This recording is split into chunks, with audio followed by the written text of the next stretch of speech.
नाही हो काका, भांडण फिडण नाही केले. जरा पोलीस पाटील तुमच्याबद्दल वाईट बोलला, तर ते जरा ऐकून बरं नाही वाटलं, म्हणून आलो सांगायला तुमच्यापाशी. काय म्हणे ते? हा ये बस बस बस ना खुर्चीवर. काय म्हणे मला सांग बरं. ते जरा त्याचं लय झाले रे इतक्यात. दोनदा तीनदा मागे बोललो म्हणून कोणाजवळ तरी फिरून ते मला सांग बरं काय म्हणे ते. काय चहा प्यायली का तुम्ही? अरे शिवलाल, मी तर विसरलोच होतो. थांब थांब. ए कोमल, एक कप चहा आण बरं बाळा. तुम्हाला सांगतो साहेब, तुम्ही आता आपल्या जवळचे माणसं आहे म्हणून तुम्हाला सांगतो मी.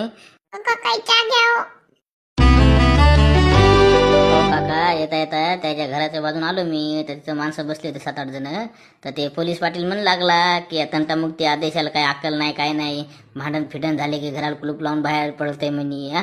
एक पण भांडण मिटत नाही, काय नाही म्हणे, जे कुठेही भांडण झाले की गायबच असते म्हणे. इतकं भीतय म्हणल्यावर का हाले ना तंटामुक्ती आदेश आहे म्हणे. मला तर वाटायले म्हणे तंटामुक्ती आदेशच बदलून टाकावं काय, की जरासही अक्कल नाही, नुसतं मिशाला पिळा देऊ दे, मिशाला पिळा देऊ देऊ तर राहतंय म्हणे. आणि जरासही कोणतं भांडण मिटवायला येत नाही का, काही येत नाही म्हणे.